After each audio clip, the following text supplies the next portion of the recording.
হযরত মুহাম্মদ সাল্লাল্লাহু আলাইহি সাল্লাম বলেছেন, আমি জান্নাতের দুয়ারে দাঁড়ালাম, তারপর দেখলাম যারা জান্নাতে প্রবেশ করছে তাদের অধিকাংশ গরিব মিসকিন মানুষ, আর তা ধনবানদের তখনও হিসাবের জন্য আটকে রাখা হয়েছে। পক্ষান্তরে অন্যান্য জাহান্নামীদেরকে জাহান্নামে নিক্ষেপ করার আদেশ দেওয়া হয়েছে। আর আমি জাহান্নামের দুয়ারে দাঁড়িয়ে দেখলাম যে তারা তাতে প্রবেশ করছে। তাদের বেশিরভাগই নারীর দল।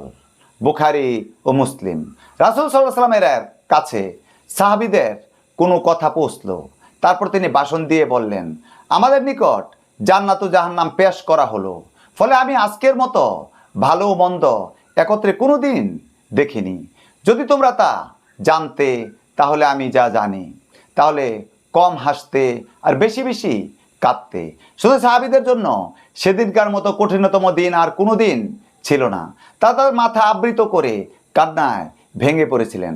তিনি বলেছেন, মুমিনদের রূহ জান্নাতের গাছে ঝুলন্ত অবস্থায় থাকে।